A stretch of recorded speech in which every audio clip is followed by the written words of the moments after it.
you doing there? Oh, I didn't see you. Hello, everybody. I'm doing my freshwater mussel surveys, and it's awesome. From that high up? Yeah, mussels can be found anywhere in freshwater rivers and streams. So we've got some that actually like to be this deep too. Very cool. Why don't you come out and talk to us a little more? Okay, I'll be right over. So what are you doing there?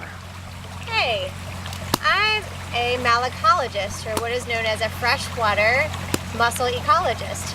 So I study critters like this that we find in freshwater rivers and streams. And mussels, freshwater mussels, are basically bivalves, which means they have two shells. Bi means two and valve means shell.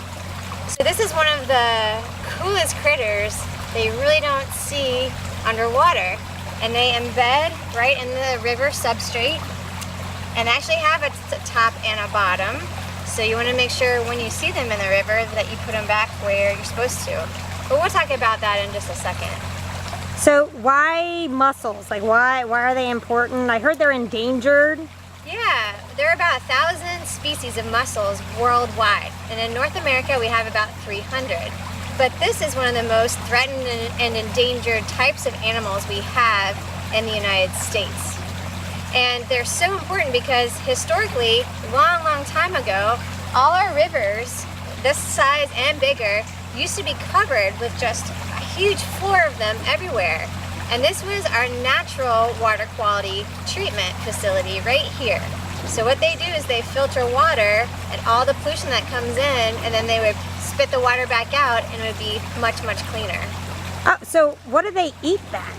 So mussels have a built-in filter system where they take in water, and that means they take in everything with it.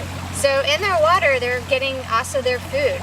So that could be tiny plankton, it could be actually leaf matter and organic debris like that, and they get a lot of nutrients from that. So you said they're endangered, so does that mean like we eat them? Do we hunt them to eat, or? Well, back in the day, the Native Americans that used to be here and also the settlers used to eat these by the ton. And actually throughout the United States where mussels used to be, you can find huge mounds or middens of them right by the riverbanks. But nowadays it's not such a great idea because they are filter feeders. They also take in a lot of the pollution that's in the water nowadays, and a lot of our rivers and streams are really polluted. So it's not such a great idea to eat them anymore.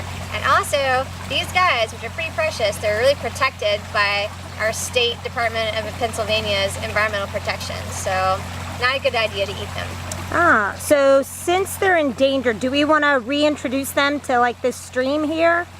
Well, yeah, certain mussels can live in certain parts of the river and stream. So this guy actually likes slower, bigger rivers. I just happened to find it here. But mussels live in different habitats of the stream. So some live right on the edge, some live right where there are a lot of rocks, and some prefer deeper pools.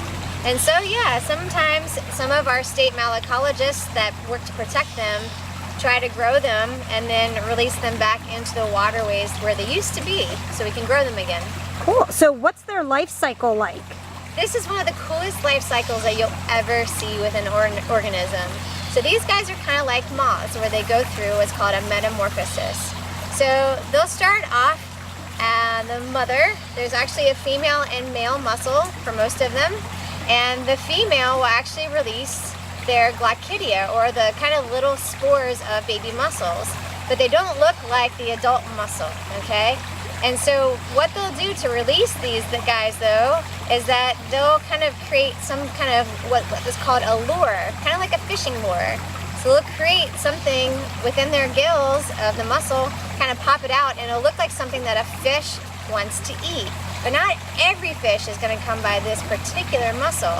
There's a special species that each mussel and fish kind of like. But so the female mussel creates these little lures, and the fish will swim by, and these lures kind of look like something really good to eat. The fish will eat them, and what they're eating are these baby mussels. But it's okay, they're not killing those baby mussels. They're actually kind of sucking them in, and then the baby mussels are actually attaching to the gills of the fish, where they'll live for maybe a few weeks to a month until they grow up and actually look like a little miniature version of this. And then they'll release back into the stream, and that's where they'll kind of dig into the substrate. Very cool. Well, thank you so much. I'll let you get back to your work. Thank you very much. Y'all take care and love your muscles. Have fun hunting. Thank you. Bye-bye. Bye.